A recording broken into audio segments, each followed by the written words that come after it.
Oi, para quem não me conhece, eu me chamo Rafaela Rojas Barros, eu sou advogada no escritório Clóvis Barros Advogados e atuo desde 2015 especificamente na área de Direito de Família e Sucessões.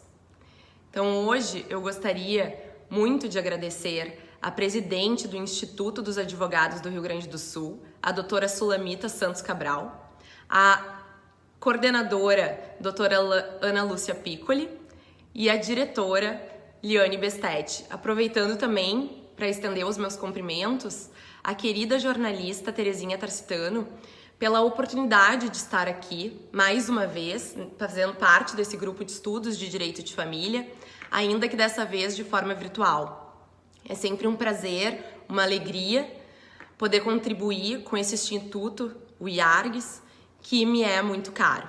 Bom, pessoal, esse tema que nós vamos tratar hoje, essa conversa, ela versa especificamente sobre os impactos da pandemia no patrimônio a partilhar. Ou seja, em havendo, no período pré-pandêmico ou durante a pandemia, a ruptura da relação, dissolução de união estável, divórcio, separação fática, e não sendo feita e tendo sido relegada a partilha para momento posterior, como poderá ser realizada de uma maneira justa essa partilha, levando-se em consideração que possivelmente o acervo comum, o monte partível, sofreu alteração, valorizou ou desvalorizou durante esse período. Bom, para que a gente possa responder essas perguntas, é importante já destacar desde logo que, além do fator imprevisível, nós temos o fator previsível, que é o fator humano, que é a questão da gestão boa ou má do cônjuge que ficou na administração do patrimônio comum durante esse período. Essa gestão vai implicar para a partilha posteriormente. Então nós temos a valorização ou desvalorização do patrimônio ocorreu devido a um fator imprevisível e um fator previsível.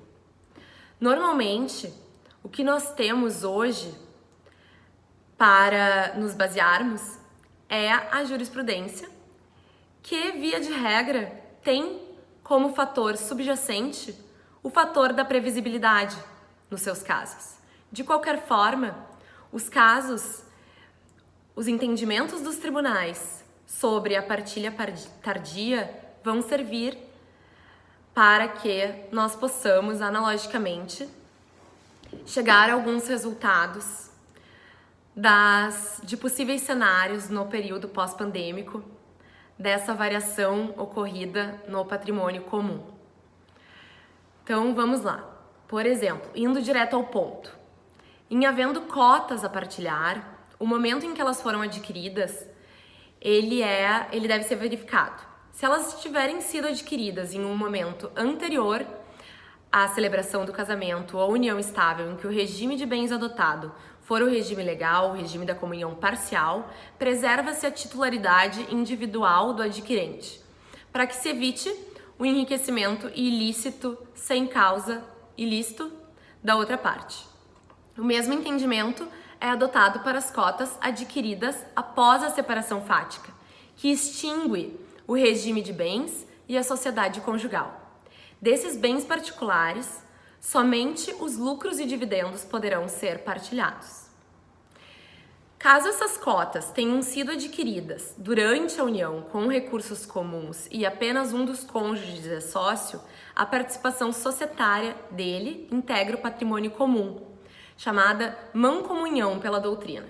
Nessa situação, o cônjuge não sócio ele tem direito patrimonial ao equivalente econômico à metade das cotas titularizadas pelo outro. A ele não é conferido o status de sócio. No entanto,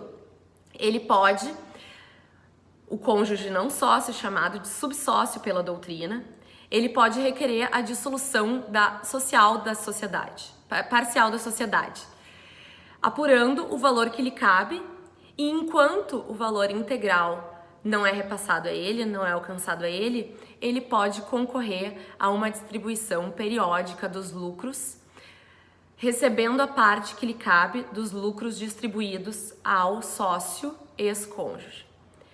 Então, independentemente da pandemia, caso a partilha ela ocorra muito tempo depois e eventual alteração patrimonial da empresa comum, seja ela positiva ou negativa, vier a ocorrer após a separação, a controvérsia ela gira em torno do melhor marco temporal para a avaliação daquelas cotas.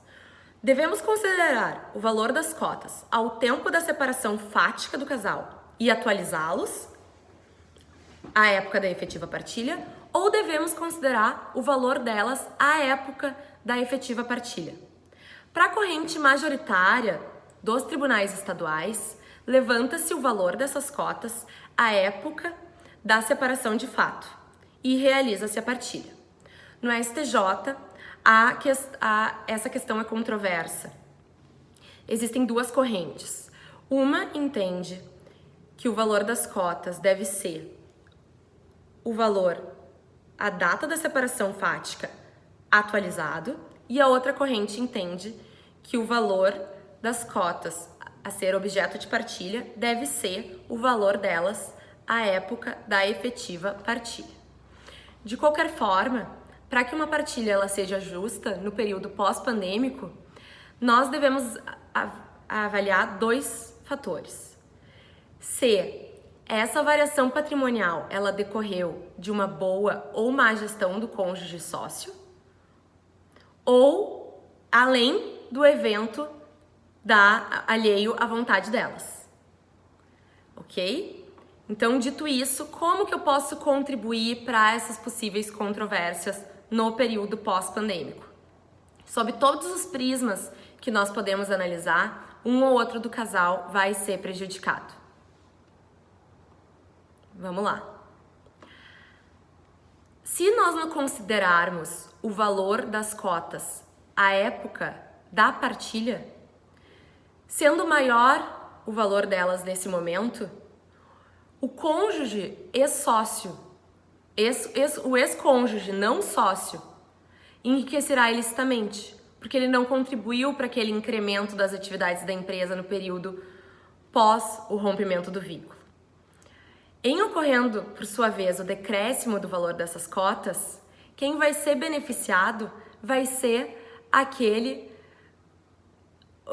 quem enriquecerá ilicitamente será o cônjuge sócio, que vai ter com quem distribuir os prejuízos da empresa. Caso a empresa sofra prejuízos decorrentes da pandemia sem culpa do gestor, considerar o valor das cotas à época da separação e atualizá-los pode vir a onerá-lo excessivamente. Esse cônjuge que ficou na administração do patrimônio comum provavelmente vai estar descapitalizado e vai ter que indenizar o seu parceiro subsócio pelo valor pretérito corrigido da empresa prejudicada. Então, caso se entenda pela partilha da alteração da expressão econômica dessas cotas em virtude do fenômeno pandêmico, ambas as partes deverão arcar com um prejuízo. É importante trazer a nossa discussão que, em tratando-se de evento imprevisível, o ideal a fazer será compensar essa elevação patrimonial, seja ela positiva ou negativa, com outros bens objeto de partilha. E verificar ainda a existência, é claro, de culpa ou ausência dela do gestor. Então, dentro dessa temática, nós também podemos abordar a questão da valorização dessas cotas. A valorização ou desvalorização das cotas de empresa adquirida antes do casamento ou união estável, para o STJ, é uma questão que vai além dos efeitos patrimoniais do fim da relação. Ou seja, a valorização em que pese o que possa, não obstante que possa ter sido a dedicação pessoal do sócio ao negócio é uma questão que vai além dos efeitos patrimoniais. É um fenômeno meramente natural. Ele sofre a influência de inúmeros fatores, como o mercado e a economia. De qualquer forma, essa temática ela ainda mantém-se controversa e não se trata de um precedente vinculativo.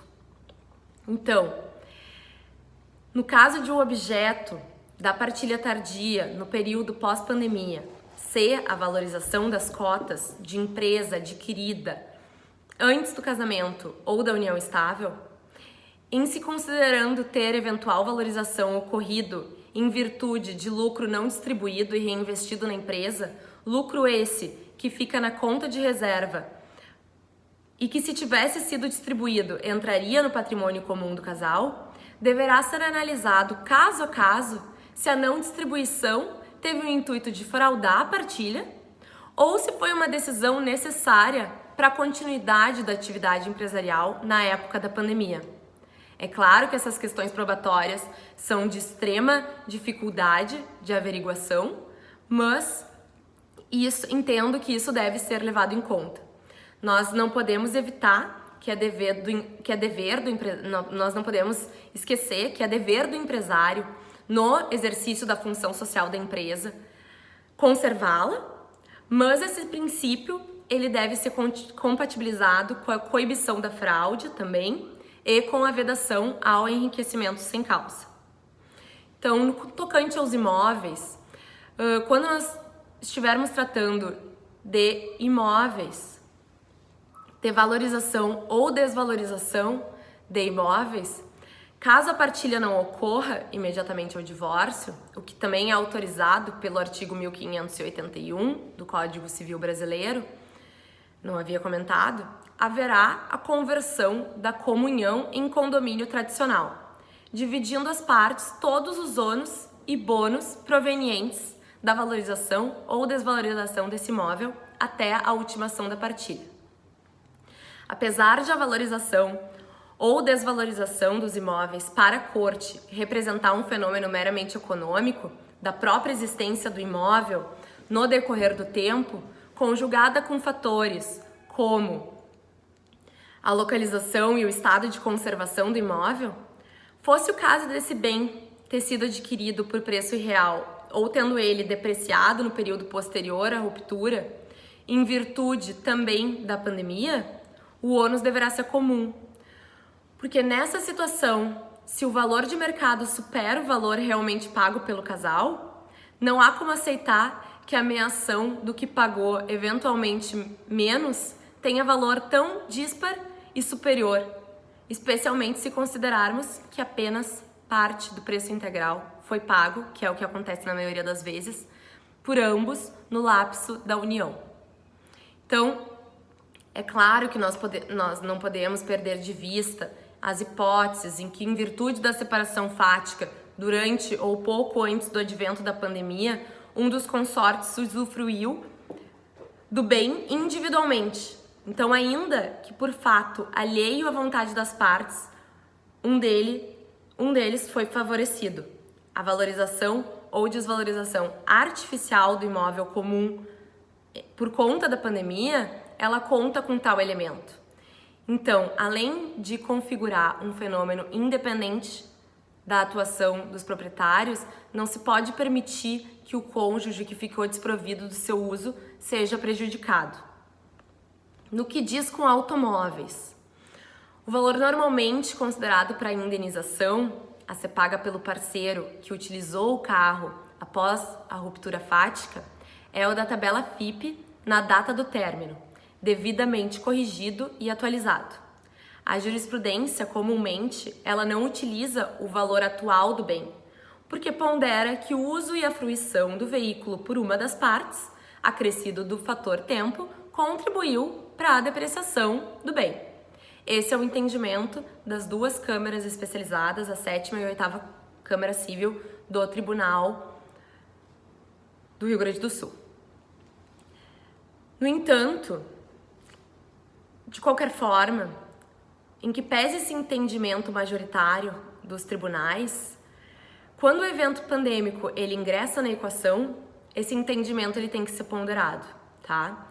Em virtude dele, nós podemos pensar no caso de nenhuma das partes ter se utilizado ou desgastado o automóvel.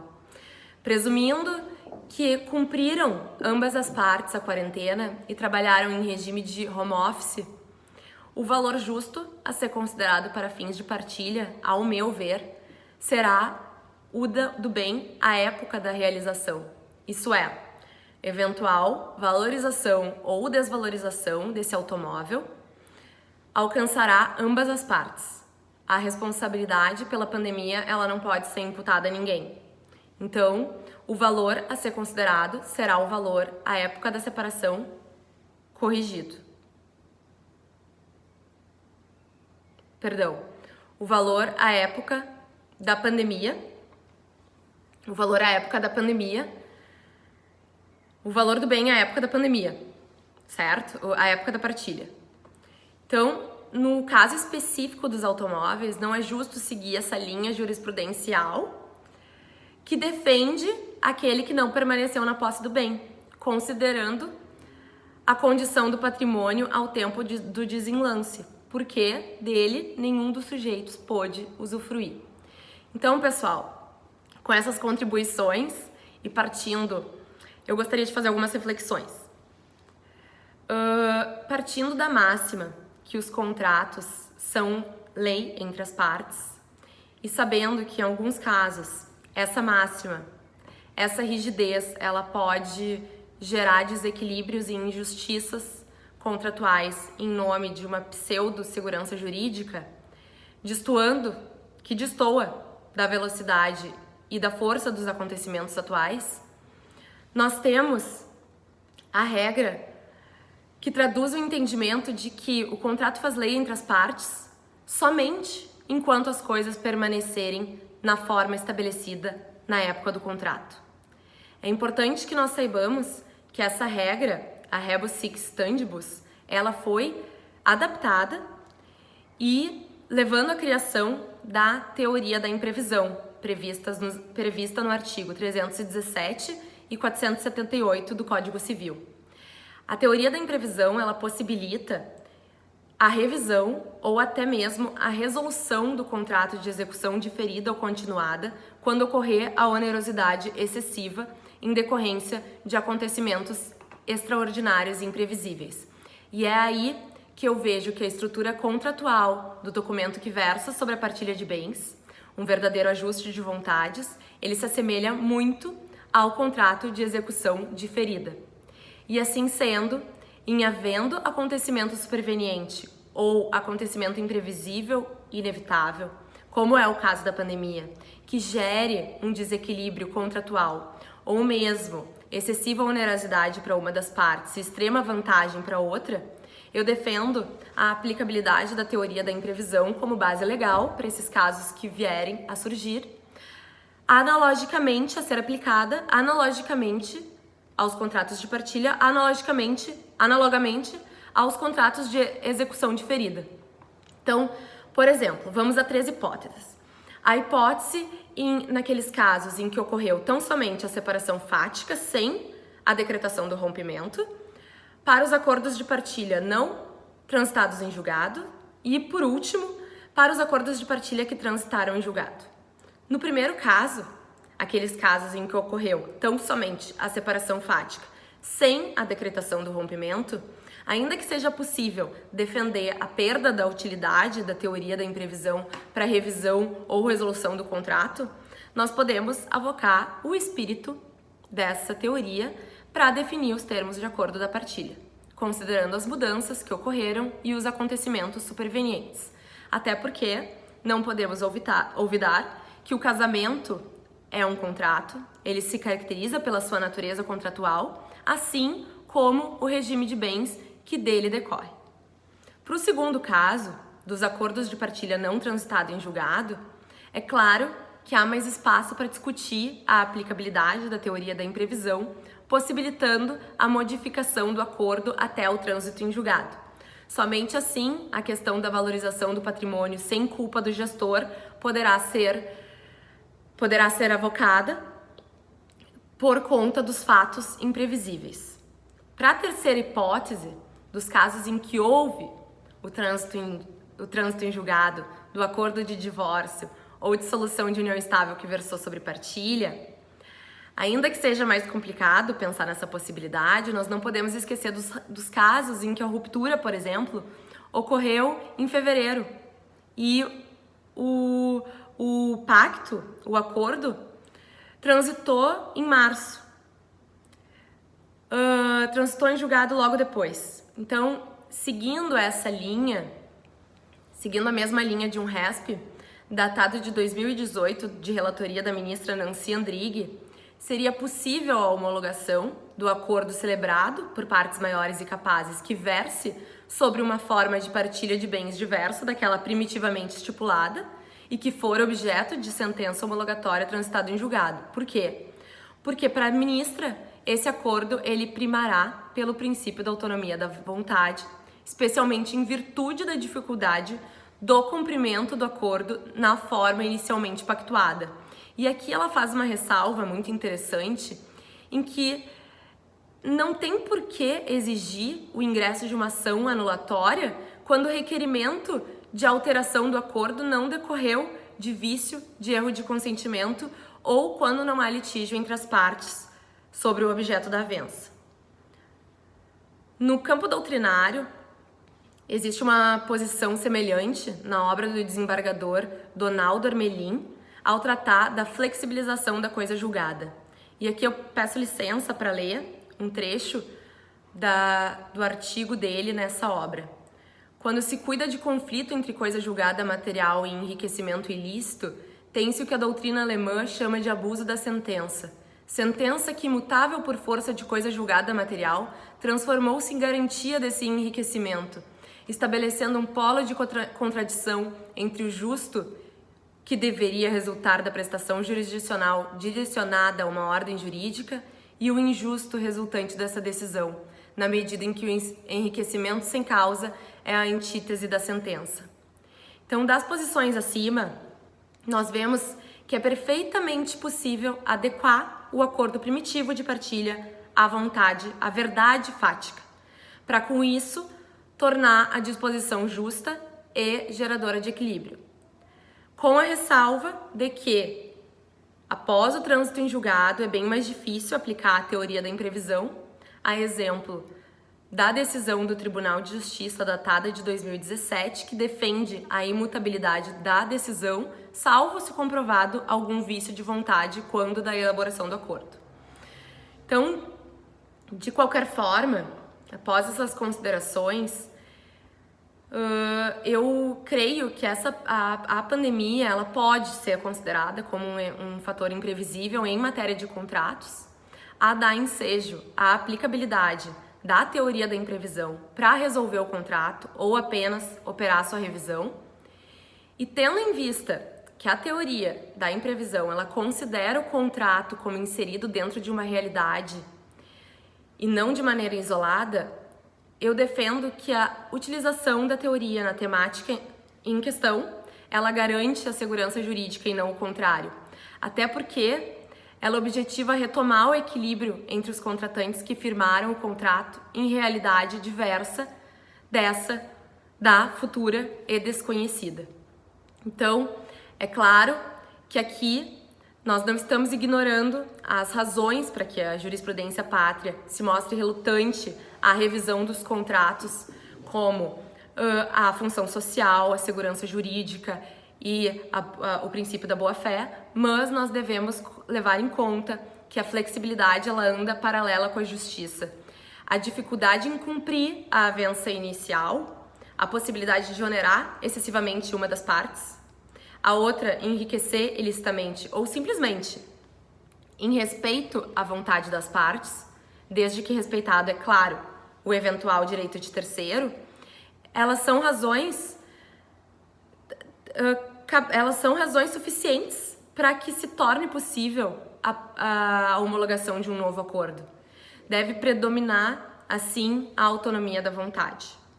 O princípio de obrigação vinculativa do contrato, ele não pode ser aplicado com rigidez máxima ao direito de família odierno, quando conjugado com as mudanças substanciais causadas pela pandemia, que impacta diretamente as negociações privadas, fazendo com que os termos outrora definidos deixassem de corresponder à vontade das partes quando de sua execução.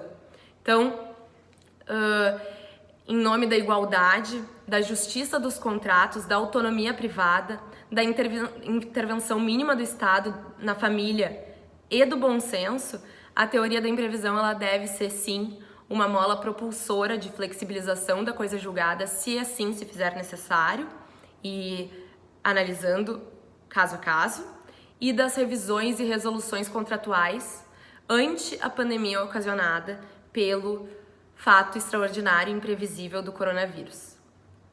No pós-pandemia, os cenários eles serão inúmeros, as discussões serão inevitáveis, o que importará essencialmente será a busca do justo e o respeito pelo espírito da lei que determina a divisão igualitária na partilha de bens de um casal desavindo, seja na divisão dos acréscimos, seja sofrendo com os decréscimos havidos nos patrimônios. Esse pressuposto, ele servirá para que não venha a ocorrer o enriquecimento ilícito, que como vimos acima, é a antítese da sentença, da justiça, desculpa. Então, eu gostaria de agradecer, eu espero ter contribuído para essas reflexões, para novas reflexões, para novas construções. Eu me coloco à disposição para que nós possamos trocar mais ideias. Foi só uma pequena conversa, mas eu espero ter esclarecido alguns pontos e eu fico à disposição e muito obrigada mais uma vez.